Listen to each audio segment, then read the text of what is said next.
Sebelumnya, Assalamualaikum warahmatullahi wabarakatuh. Kami dari kelompok 1 akan menjelaskan tentang kas bank. Dengan anggotakan yang pertama yaitu Ajeng Berprasasti dengan NIM 200310101099. Yang kedua yaitu Jose Septian Amaral dengan NIM 2003101114. Yang ketiga yaitu Olivia Wahyu Anggraini dengan NIM 200310111119. Pengendalian terhadap penerimaan dan pembayaran kas. Kas meliputi uang logam, uang kertas, cek giro, wesel, dan simpanan uang yang tersedia untuk ditarik kapan saja dari bank dan lembaga keuangan lainnya. Biasanya yang dianggap kas oleh sebagian besar orang adalah semua jenis yang diterima oleh bank untuk disimpan di rekening tabungan. Pengendalian kas terhadap penerimaan kas. Untuk melindungi kas dari pencurian dan penyalahgunaan, perusahaan harus mengendalikan kas sejak diterima sampai kas disimpan di bank. Biasanya perusahaan menerima kas dari dua sumber utama, yaitu yang pertama pelanggan yang membeli barang atau jasa. Yang kedua yaitu pelanggan yang membayar piutangnya. Selanjutnya yaitu pengendalian kas terhadap pembayaran kas. Pengendalian terhadap kas harus memberikan keyakinan yang memadai bahwa 1. Pembayaran dilakukan hanya untuk transaksi yang telah diotorisasi. Yang kedua yaitu kas digunakan secara efektif dan efisien. Sistem voucher atau voucher system, serangkaian prosedur untuk mengizinkan dan mencatat liabilitas dan pembayaran kas. Voucher adalah suatu dokumen yang memberikan bukti pemberian izin pembayaran kas atau melakukan transfer dana elektronik. Tagihan yang telah ditandatangani dapat dianggap sebagai voucher, akan tetapi dalam banyak perusahaan voucher adalah formulir khusus untuk mencatat dan data relevan mengenai kewajiban dan rincian pembayarannya. Sekian dari saya, selanjutnya akan dijelaskan oleh teman saya. Terima kasih. Baik, sekarang saya Jose Septian Amaral akan melanjutkan presentasi mengenai rekening bank. Alasan membuat perusahaan menggunakan rekening bank adalah untuk pengendalian internal. Beberapa keuntungan pengendalian dalam menggunakan rekening bank adalah sebagai berikut. Yang pertama, rekening bank mengurangi jumlah kas di tangan. Yang kedua, rekening menyediakan pencatatan mandiri atas transaksi kas, merekonsiliasi saldo atas akun kas dalam catatan perusahaan dengan saldo kas menurut bank adalah pengendalian yang penting. Yang ketiga, penggunaan rekening bank memfasilitasi proses transfer dana menggunakan sistem transfer dana elektronik. Lalu ada laporan bank.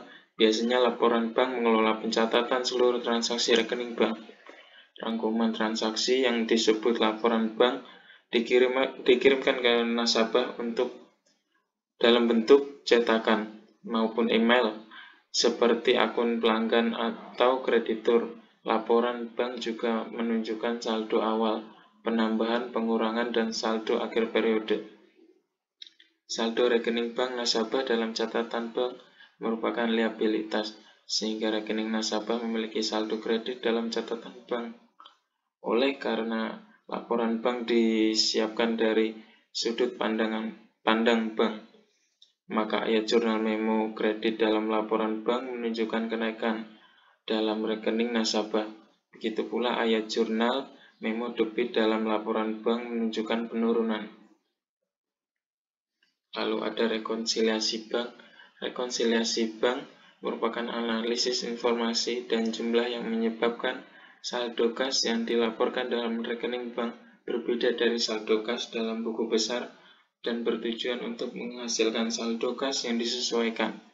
Saldo kas yang disesuaikan ditentukan dalam rekonsiliasi bank, dilaporkan dalam laporan posisi keuangan. Tujuan dari perusahaan merekonsiliasi bank yaitu untuk mengendalikan kas dengan mencocokkan catatan perusahaan dengan catatan sumber yang independen, yaitu bank. Rekonsiliasi bank juga dapat diterapkan dalam lingkungan komputerisasian di mana setoran dan cek disimpan dalam dokumen dan catatan elektronik. Lalu ada analisis dan interpretasi keuangan. Dalam tahun-tahun pertama operasi, perusahaan yang baru mulai sering melaporkan kerugian dan arus kas bersih negatif. Lebih dari itu, perusahaan yang sedang dalam kesulitan keuangan bisa melaporkan kerugian dan arus kas bersih negatif. Rasio kas terhadap beban kas bulanan berguna untuk menilai berapa lama perusahaan dapat melanjutkan operasinya tanpa pembiayaan tambahan dan arus kas positif dari kegiatan operasi. Sekian presentasi dari saya, selanjutnya saya serahkan pada teman saya.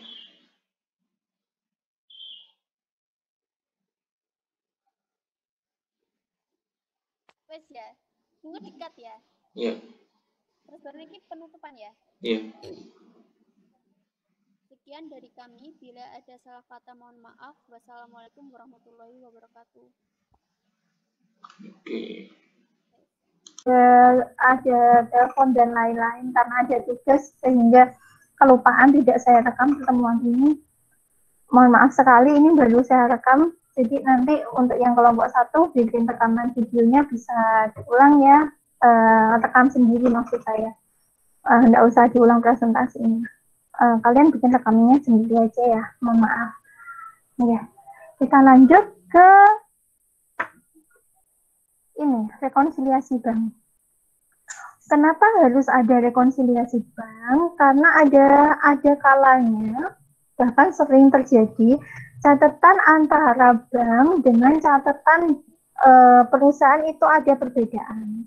Nah, perbedaannya gimana? Karena ada beberapa alasan. 1, cek kosong. Apa cek kosong itu? Jadi gini, kita ada transaksi, terus kemudian nasabah atau misalkan pelanggan kita itu bayarnya pakai cek. Nah, ketika kita ke bank, cek itu mau disetorkan, ternyata pihak bank bilang, oh ini cek kosong. Cek kosong itu ceknya nggak ada uangnya. Jadi pelanggan kita itu sebenarnya nggak punya uang di bank. Nah, maka dari itu, padahal kita sudah kasih jurnal tuh, ketika kita nerima kas, kita udah kasih jurnal. Oh ini ada penerimaan dari pelanggan 5 juta, ternyata dicek ceknya kosong.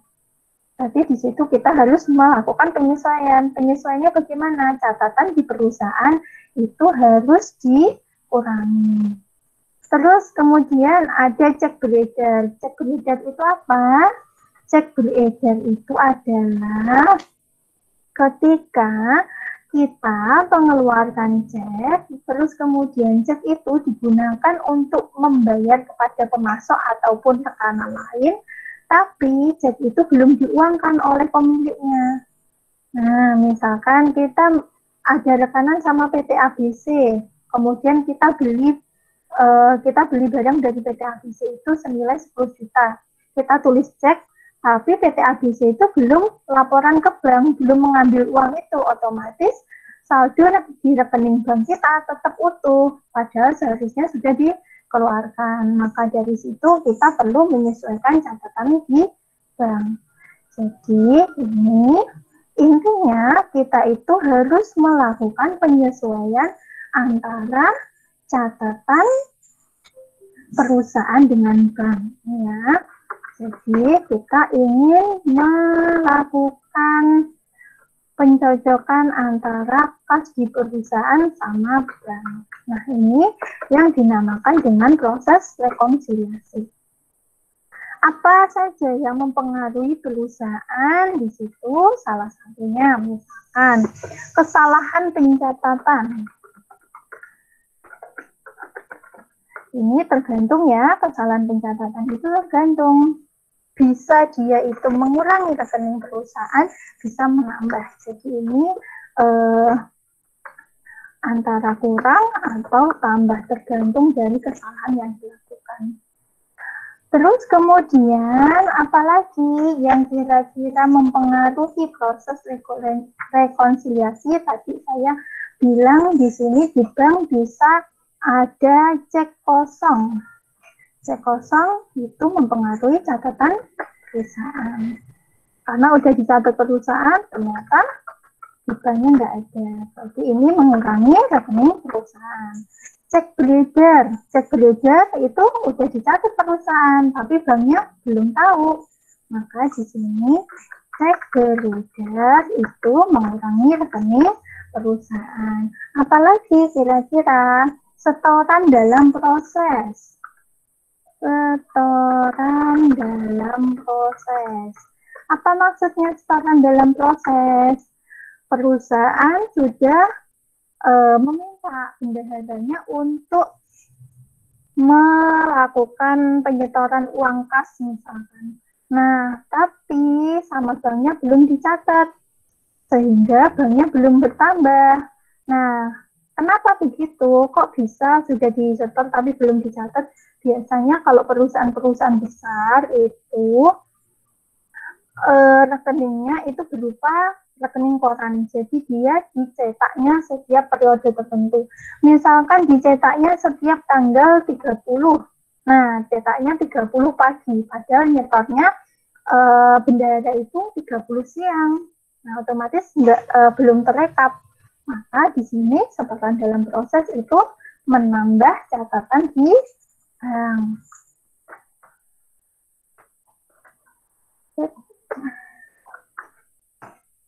Terus apa lagi? Kemungkinan yang terjadi bisa juga pelanggan itu bilang, misalkan kita ada rekanan, pelanggan bilang, oh syarat jatuh temponya adalah 2/10 N30. Nah, kita belum cek rekening bank, pelanggan sudah konfirmasi, saya sudah bayar. Nah, tapi perusahaan belum menerima bukti, sehingga belum berani untuk mencatat. Ketika dapat rekening koran dari bank, oh ternyata benar ada setoran dari pelanggan. Jadi di sini bisa ditambahkan.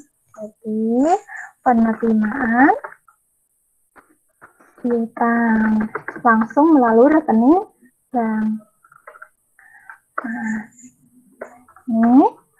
Nah, terus kemudian ketika kita melakukan pencatatan, di sini nanti jumlah di sini ya, misalkan jumlahnya berapa, itu harus sama persis dengan jumlah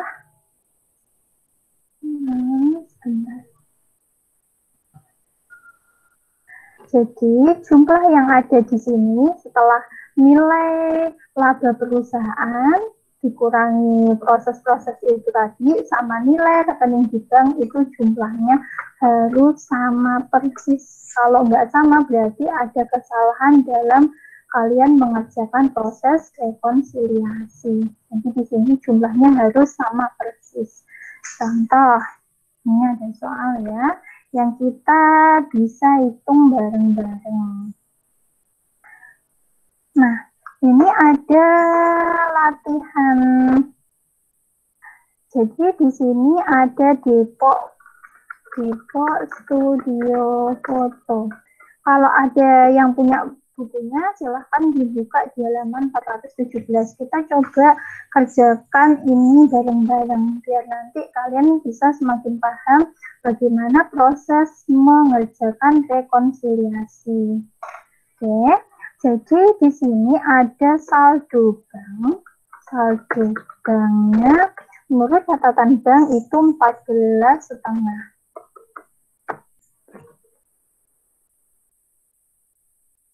Terus kemudian ada menurut catatan perusahaan, saldo perusahaan, di situ jumlahnya 13.875.000.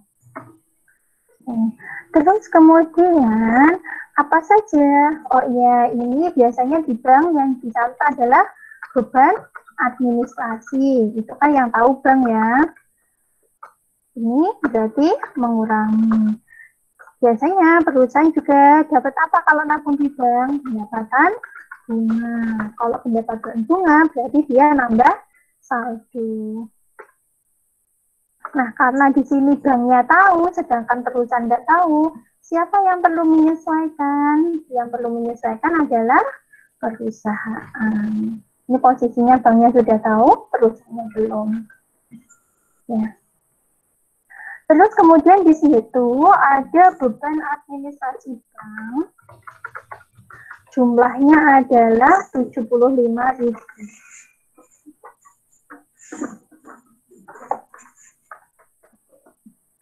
Terus kemudian ada setoran belum dicatat.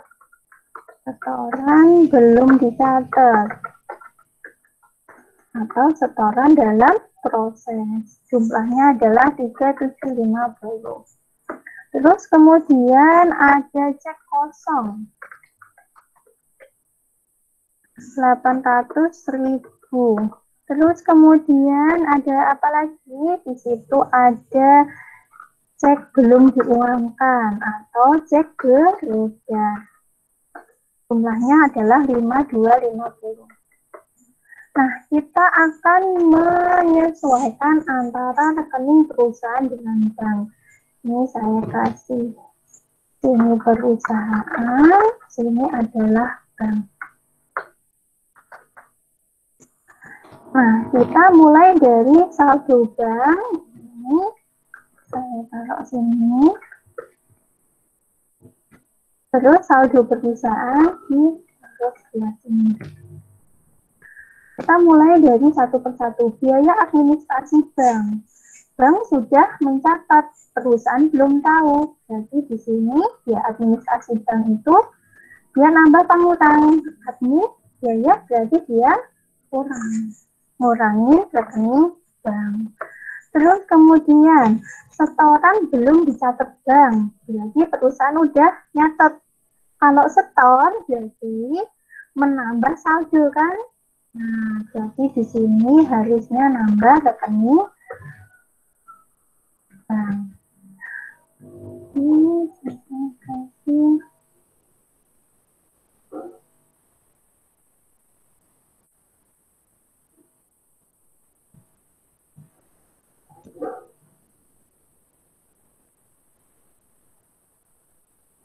Nah, terus kemudian yang selanjutnya, cek kosong. Cek kosong, perusahaan udah nyatet menerima pelunasan piutang, tapi ternyata ketika dibawa ke bank, nggak ada.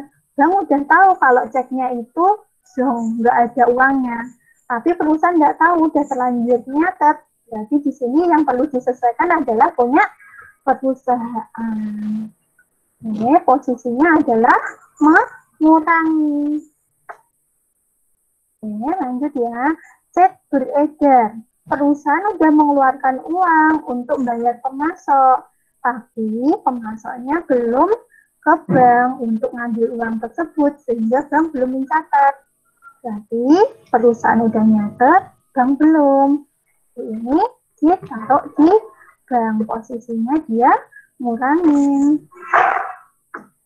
Oke.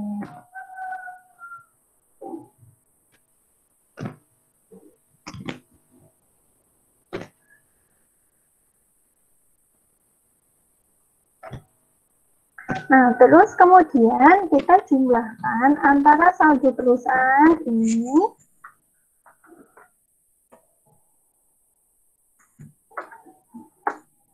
jumlahnya 13 juta. Coba kita cek di sini.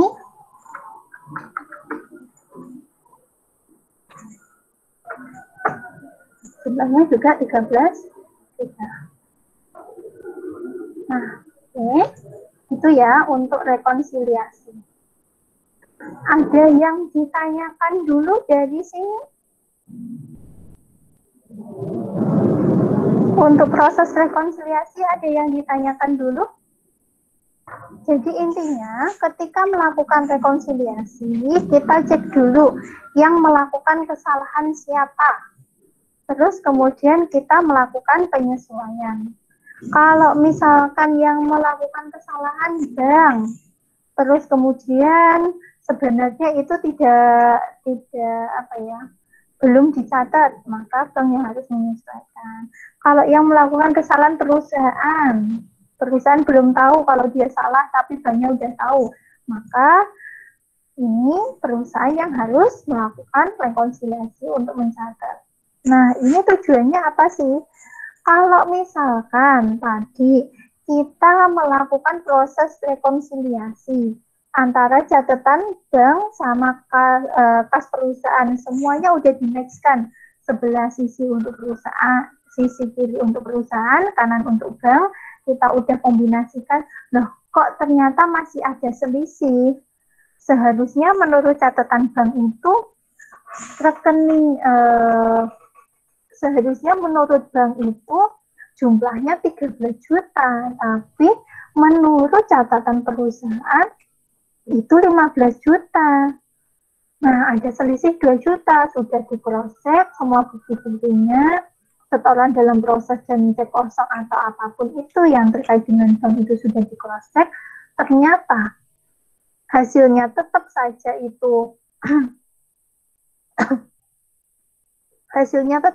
itu ada selisih, maka disitulah yang perlu dicurigai. Oh, berarti kemungkinan setoran dalam prosesnya itu tadi tidak disetorkan oleh bendaharanya, dibawa pulang, dipinjam dulu kah, atau gimana, tapi nggak ada klarifikasi. Atau bisa juga kalau ternyata pelanggan itu bayarnya cash, tapi nggak dicatat. Nah, seperti itu kita bisa telusuri melalui rekonsiliasi. Nah, sekarang kita akan melakukan yang kedua adalah analisis dan interpretasi rasio kas pada pengeluaran kas per bulan. Kenapa seperti itu?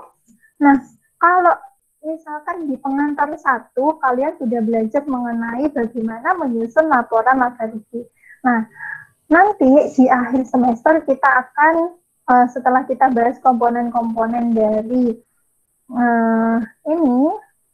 laporan keuangan, mulai dari kas dan lain-lain, di akhir semester saya memberikan materi insya Allah laporan arus kas. Nah, di situ kita akan menganalisis kas. Apa sih bedanya laporan arus kas sama laporan laba rugi? Kalau laporan laba rugi itu mencatat pendapatan dan beban, entah itu udah dibayar, entah itu dibayar pakai cash, apa hanya catatan bahwa itu masih berupa piutang dan lain-lain, itu udah dicatat. Jadi lebih mengarah ke akrual. Mas ingat ya, akrual basis sama cash basis bedanya apa? Nah, kalau misalkan laporan arus kas, dia tidak akan mencatat segala sesuatu yang belum diterima. Jadi dia lebih berbasis cash. Nah, jadi intinya kedua laporan tersebut itu sama-sama mencatat laba, tapi kalau laporan laba rugi itu fokusnya ke accrual basis, tapi kalau kas itu lebih kepada cash basis. Nah, sekarang apa fungsinya kita mengetahui berapa sih kas kita? Nah, itu untuk menghitung rasio kas pada pengeluaran kas per bulan. Nah, jangan sampai terjadi kasus, oh labanya banyak, misalkan laba perusahaan X 1 miliar, oh nyatanya semua masih piutang, belum mau bayar. Kayak misalkan di Unirma, oh pendapatannya sampai 1 triliun, oh ternyata mahasiswanya belum bayar. Sehingga kasnya nggak ada, mau buat bayar listrik, internet, oh ternyata nggak bisa, sampai seperti itu. Ini hanya contoh ya, bukan kondisi real, contoh aja. Oke, nah kita lanjut ke rasio kas pada pengeluaran kas per bulan. Nah di sini kita akan analisis sebenarnya di laporan laba rugi itu berapa sih beban yang kita bayar secara cash. Nah, caranya menghitung rasio kas terhadap beban per bulan, rasio kas pada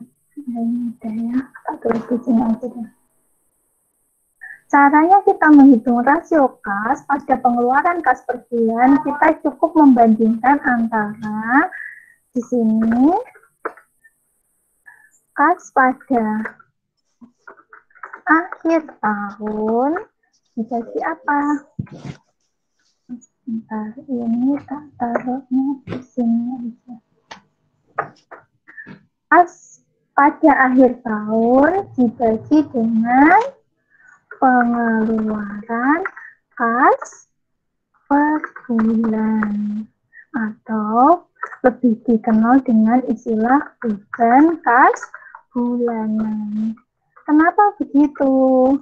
Nah, kas pada akhir tahun kita lihatnya di mana? Di neraca. Neraca ya, bukan neraca ya. Katanya kalau apa? Plesetannya anak akuntansi itu segala sesuatu harus seimbang. Kalau seimbang jadinya neraca, tapi kalau nggak seimbang jadinya neraka gitu ya. Ya, karena ngitungnya nggak ketemu-ketemu tuh. Kayaknya diplesetin kayak gitu. Nah, kita lanjut lagi. Kas pada akhir tahun dibagi pengeluaran kas per bulan atau beban kas bulanan. Nah, misalkan ini ada satu contoh rasio kas. Di situ saldo kas pada akhir Desember, misalkan saldo kas menunjukkan angka 102 juta. Terus kemudian beban bulanannya di situ adalah 144.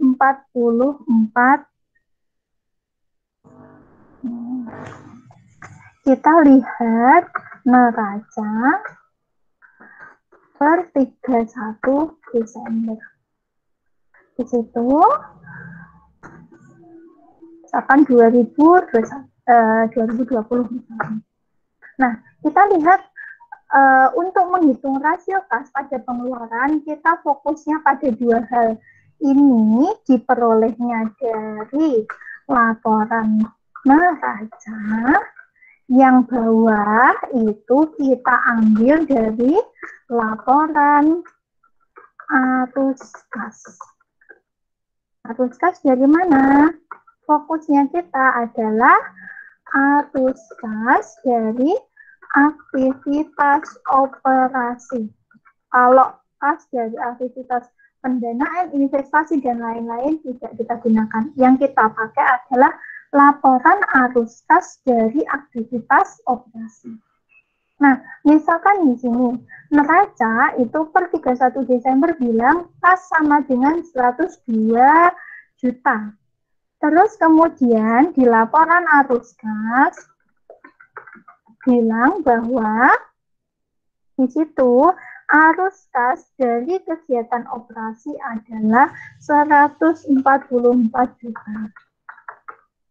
Nah, kita kembalikan lagi ke rumus yang kita gunakan untuk menghitung rasio kas. Di sini menghitungnya adalah kas pada akhir tahun dibagi pengeluaran kas per bulan. Kalau kita lihat laporan arus kas itu adalah aktivitas operasional selama 1 tahun. Jadi harusnya kita mau lihat ini beban kas bulanan berapa. Kita hitung beban kas bulanan.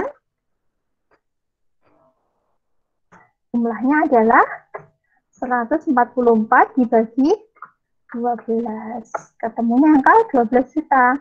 Nah, kita hitung. Berarti rasio kas pada pengeluaran berapa? Ini rumusnya kita kembalikan lagi. Kas pada akhir tahun berarti saldo kas di neraca dibagi dengan beban kas bulanannya. Ketemu angka 8,5. Apa sih artinya angka 8,5?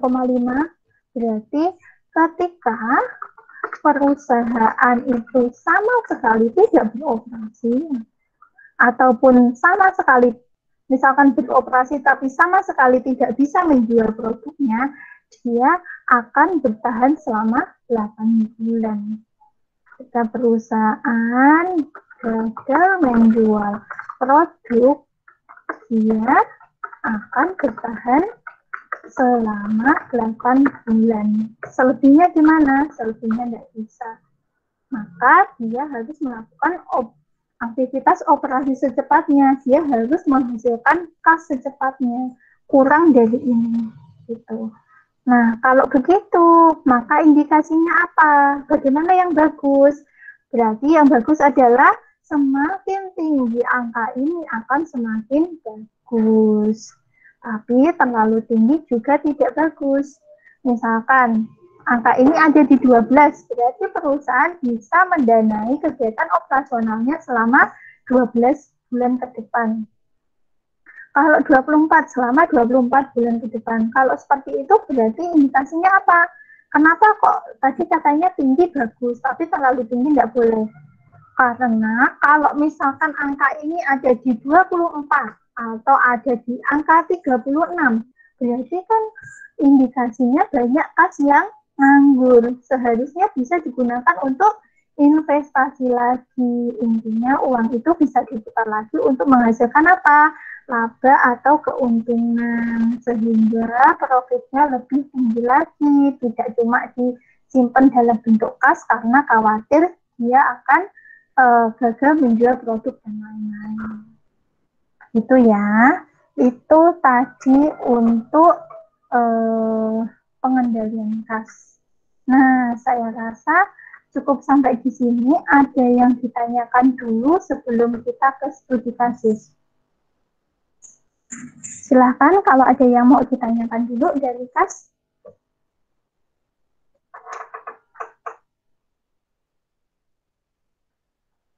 Tidak ada? Ada enggak? Kalau tidak ada, nanti saya fotokan soal, kalian mengerjakan proses rekonsiliasi bank. Ada yang ditanyakan dulu? Sudah jelas apa belum? Sudah, Bu. Oke, sudah jelas ya. Nah, kalau sudah jelas, mungkin hari ini saya akhiri sampai sekian. Kalian kan harusnya nanti kita selesainya jam 15.30 ya. Berarti 1 jam itu untuk mengerjakan tugas. Tugasnya nanti setelah dikerjakan diupload di Elma. Nanti tugasnya apa? Saya fotokan di WA group ya. Terus kemudian uploadnya di Elma gimana? Boleh tulisan tangan saja, difoto langsung upload. Ya, terima kasih untuk hari ini. Mohon maaf kalau saya banyak kekurangan dalam menyampaikan. Wassalamualaikum warahmatullahi wabarakatuh. Waalaikumsalam warahmatullahi wabarakatuh.